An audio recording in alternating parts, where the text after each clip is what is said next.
Okay, it's time to turn the clock back now to 1963 and a piece of film of James Brown made at the time. I was talking earlier of the success of Renaissance in America relative to their acceptance here, and to a certain extent really the same applies to the Electric Light Orchestra. And here to talk about that and other things, let me introduce you to Jeff Lynne. Hello there. Welcome to the programme, Jeff. Hello. And I've talked quite a bit really tonight about America and the acceptance of bands over there, and really yourselves, the Electric Light Orchestra and Peter Frampton, are the two really startling examples at the moment of enormous success there and not so much here. Why do you think that is? Well, I should think it's about the... hello, David. Now, I think that the real thing is that there's so much exposure you can get there. You play to thousands of people, you know. It's absolutely marvellous. I can't... emphasise how good America is, really. It's just unbelievable. When you mean exposure though, do you mean radio? Yeah, there's 5 million radio stations, and you know, there's all these sort of things that you can get promoted on and stuff. It's just like the four groups you just mentioned, we're all really doing tremendously well at the moment, like you say. Well, Frampton's got a #1 album too. Yeah, he really is, yeah. So well, we're in the bleeding top 10, you know. Don't knock it at me. Yeah, that's right. So you're happy with America then, really, Jeff? America is like the dream I've always had, you know. It's just unbelievable. It's just a dream come true, really.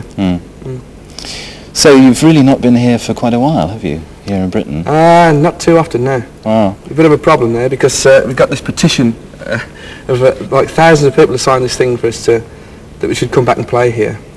And as you know, we've had to postpone our tour slightly because we were all completely knackered after this American tour, which we did 65 shows in about 63 days. No, a bit longer than that, but I mean, look at the state of it. I'm only 9, right? Unbelievable. We had terrible pressure over there. It was a lot of hard work, you know. And we are doing a tour, but it's postponed until June and July. We're doing the dates in those months. How many gigs are you going to be doing? We're doing 10 shows, which should be fantastic, you know what I mean? Like, getting into stuff. Have you got any venues absolutely confirmed yet? Yeah, but you'd have to ask our manager because I cannot remember them at the moment. much too salute. Right, okay. What about recording, Jeff? Because Face the Music's been out for a while now, hasn't it? It certainly has, yeah. We recorded that about about a long time ago. And it's about time we got in the studio. We are going to Germany to record our new album on the last week in May. We're going to do the rhythm tracks and then we sort of carry on from there. The basic tracks will be laid down in May, at the end of May.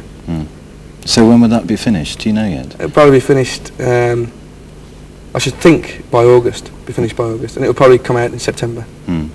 Have you started putting together material for that then, Jeff? Yeah, I'm just writing it at the moment, actually. In fact, you called me away just as I was doing my chorus line.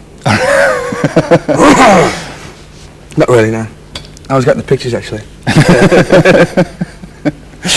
So what's done on that in terms of songs that you finished? I've got about 3 tracks completely finished and about the other 2 tracks that are sort of almost completed. Relative to Face the Music, Jeff, is it going to change in any way? It'll be different, yeah. It'll be completely different, I hope, because I don't like to get into a rut, you know, when I'm doing songs. I've sort of listened back on the previous albums and sort of thought what sort of direction I was going in on those albums. And obviously I don't want to sort of get into a terrible rut where I keep going along the same sort of lines. I want to do something different, which is this album should be. So listen, just one final question, because it is my favourite track on the album. Is Strange Magic going to be the next single? You have to ask our manager. Hey Dave, is Strange Magic going to be our next single? Yes, he just told me. Great. In the back there he is, look. I look forward to that and the concerts too. And thanks very much for coming down from Birmingham tonight. See ya, man. See you, Jeff. Thanks a lot. Okay, and now to the Average White Band, who again, really, we've lost to the States over the last